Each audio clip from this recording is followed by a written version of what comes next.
This is Jeff Morgan. How are you doing? Hi, good. How are you? Good, thank you. I guess evidently the message just got passed on to you, huh? Yes. Okay, so I guess I talked with because you sent my name to him in the past, and then he called me the next day.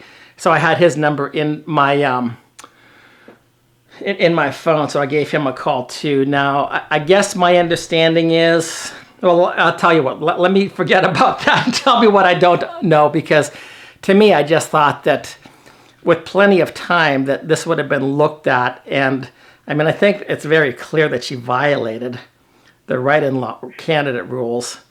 But my understanding was that because she's an incumbent holder, even though she failed to get her name on the ballot as a Democrat, but she had to write herself in, that she had different rules that applied to her. So what I can tell you, and I don't know what you discussed.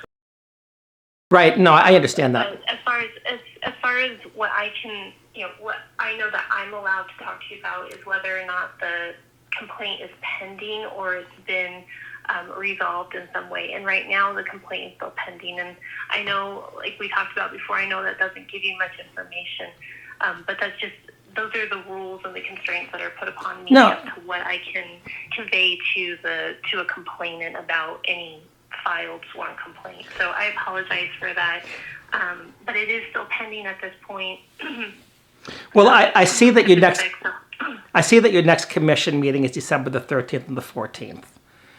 And so, I mean, I'm assuming it's going to be taken up there, but it's like in a football game, if the refs don't review the call and they run the next play, the call exists, even if it was a bad call, a wrong call that should have been overturned, that call still is considered legitimate.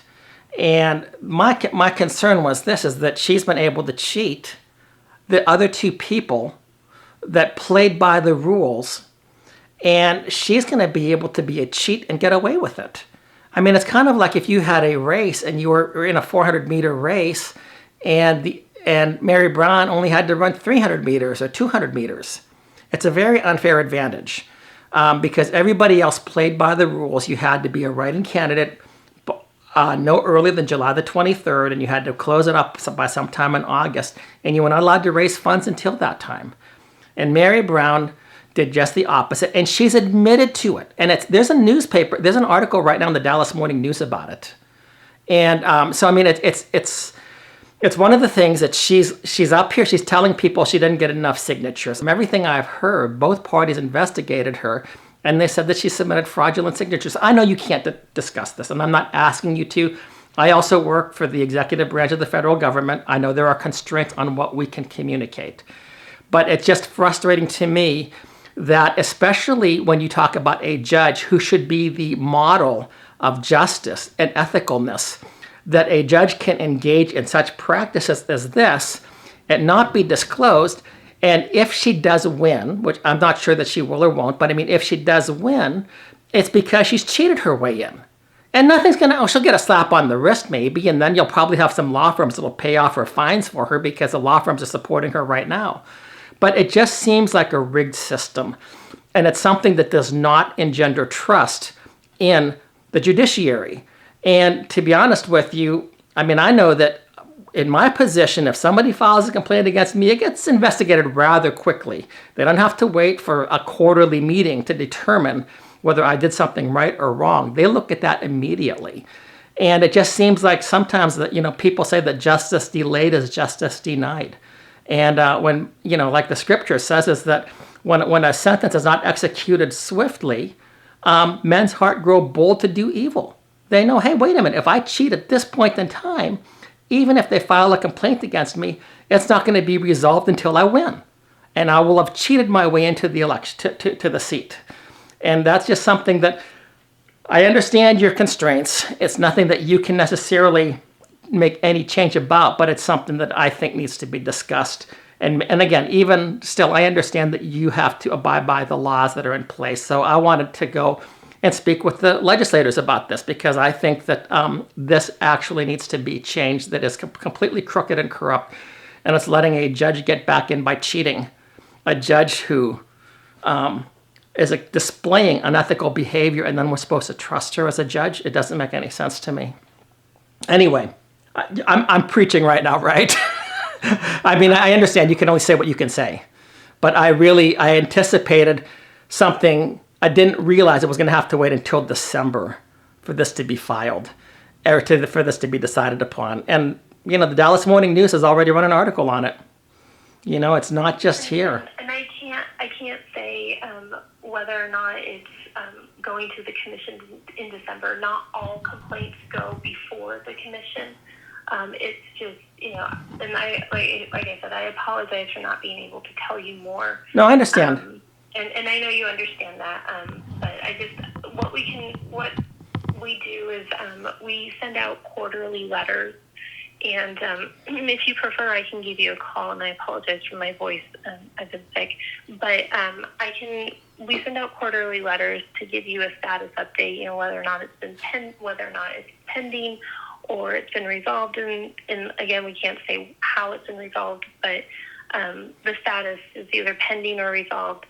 And so we send out those letters, and I can also provide you with phone calls if you would prefer that, just to give you an update on where it's at any given time. And as soon as any complaint is resolved, however that might be, we also send out letters to both the respondent and the complainant, separate from each other, indicating or explaining to them that the matter has been resolved. So you'll know as soon as it's resolved. Yes, no, I would like all of the above. She raised more funds. And according to the Texas Ethics Commission, or to the code, I should say, I think it's the 571 Texas whatever code, section 571, she can be fined up to 3 times the amount as a civil penalty. So as of June the 30th, she was looking at up to $96,000, and she's raised additional funds since then. And again, when you have candidates who say, well, listen, hey, if I can cheat and get around it, I'll do the same thing, but they abide by the laws, and it's basically, I don't know, I just don't like the way that people who cheat get an advantage, and basically it's going to be swept. And I mean, maybe they're going to get a rebuke by the Texas Ethics Commission, but I mean, I've seen these rebukes that come out, and like nothing happens. It gets buried a lot of times. It should be on the front page of the news. The person should be shamed, should be almost forced to leave office. But, all we're going to do is find them some money, and the law firms will probably pony up and pay for her because they're the ones who's already supporting her right now. So, and look, I'm talking to you. I know that you can't do anything. I'm complaining right now.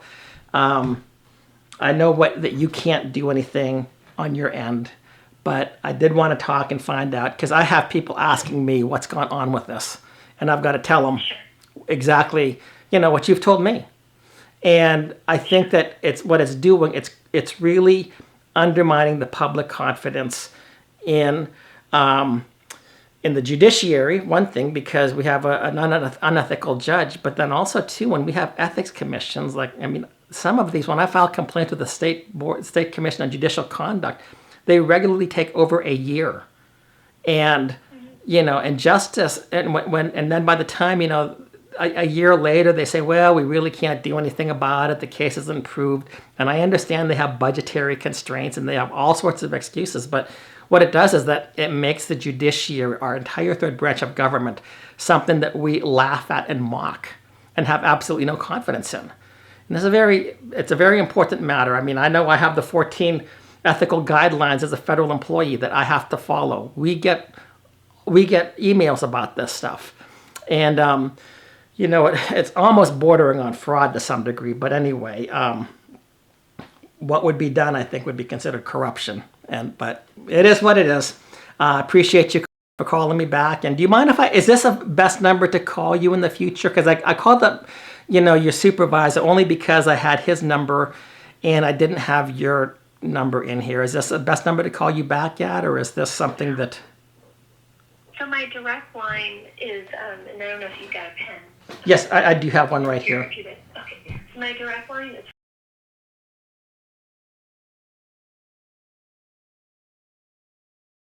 Okay, well, thank you so much. And I'm so sorry I forgot your name. I'm like, I know I talked with her, but I was under the assumption that, by September it would be resolved. Mary Brown had 10 days to write back, and it was going to be like a slam dunk. It was like no question that she did this.